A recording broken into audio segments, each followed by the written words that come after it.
All right, welcome back, everybody. I am Brian Lee Durfee, author of The Forgetting Moon and The Blackest Heart, both books published by Simon and Schuster Saga Press. Today I'm going to be reviewing Ghost Walk by Brian Keene. Came out in 2008. It is book number 2 in his Levi Stoltzfus horror trilogy. Book number 1 was Dark Hollow, which I left a review of not long ago on the channel. And then book number 3 is The Gathering of Crows, which I will read and review soon. Well, let's talk about the covers first, because, we always talk about book covers because I love graphic design and book illustration.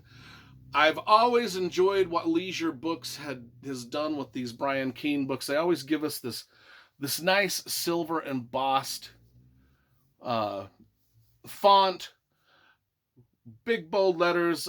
We've got a moon, a wooden sign that says a haunted trail, which this book is about a haunted trail. Anyway, I like the covers they do, and they all fit well together.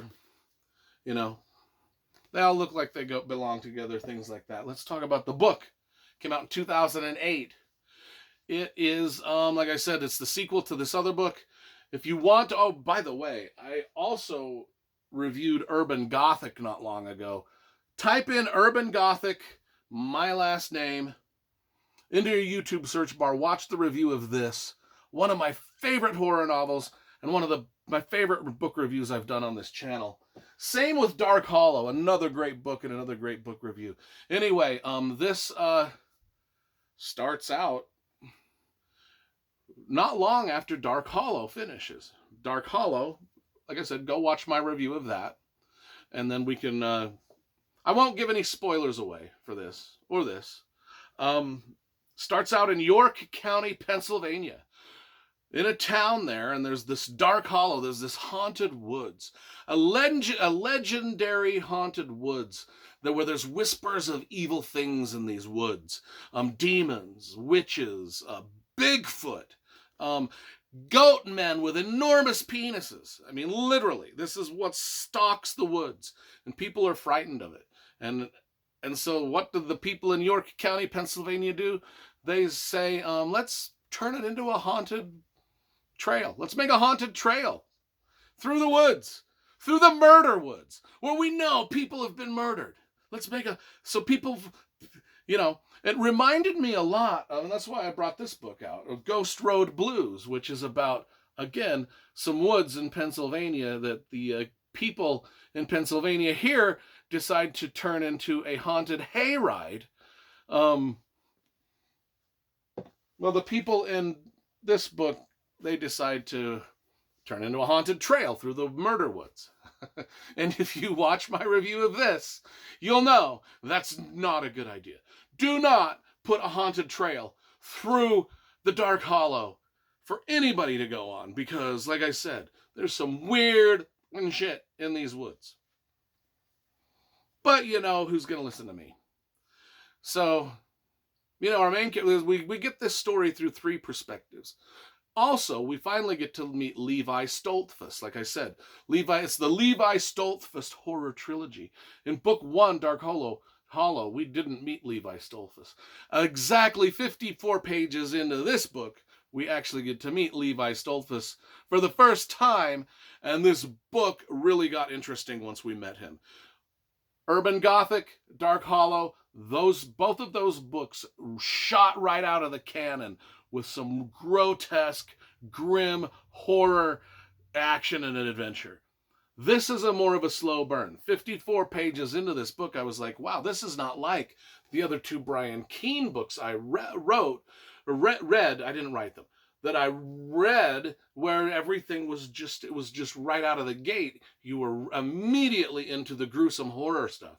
This is a slower burn, I will tell you that right now. Takes us 54 pages to meet our main baddie, Levi Stoltzfus, and things get interesting at that point. We get the story is told from 3 people's perspectives. Rich, who explores the woods one day on his own and comes across a hole in the ground and demons and all sorts of weird crap. Maria, she is a freelance writer who wants to do a story about the ghost walk, and that's what they call the haunted trail, is the ghost walk. She wants to do a story about the ghost walk and this haunted Halloween trail that everybody's talking about, and the legend of these woods, the Dark Hollow. And then we also get Ken Ripple, who is the dude that designed the Ghost Walk and is sort of, he's the guy in charge of the Ghost Walk. And also we get to meet the main protagonist from the Dark Hollow. We get to meet him in later parts of this book, where Maria, our freelance writer, starts to interview him about all of his experiences he had with the gigantic goat man with the enormous penis. And so she's... Nobody believe... By the way, just so you know, all of the horrors that happened in the Dark Hollow, people don't... They just don't believe that it happened. And so that's why they're still venturing into this haunted forest, which is not a good idea, as all of our characters will find out over time. Like I said, it's a slow burn. Urban Gothic and Dark Hollow, they started out from page 1 just launching you right into a horror novel. This is more of a slow burn. The horror in this one doesn't ramp up until later, when people are like, I don't think we should be doing Halloween trips with our children through the ghost walk, through the haunted forest, through the forest that's full of goat men with enormous penises. We shouldn't be doing it. It's a bad idea. And the girl that's writing the newspaper article about the whole event is like, what's wrong with these people? They're enormous goat men that want to have sex with everybody in this forest. It just gets weirder and weirder from there. And I only... tip of the iceberg, folks. Brian Keene's novels spiral into some of the more twisted situations that you're ever going to find in horror. And this is no different than the other two. This one takes a while to wind up to that, whereas these two other ones that I read open up with it.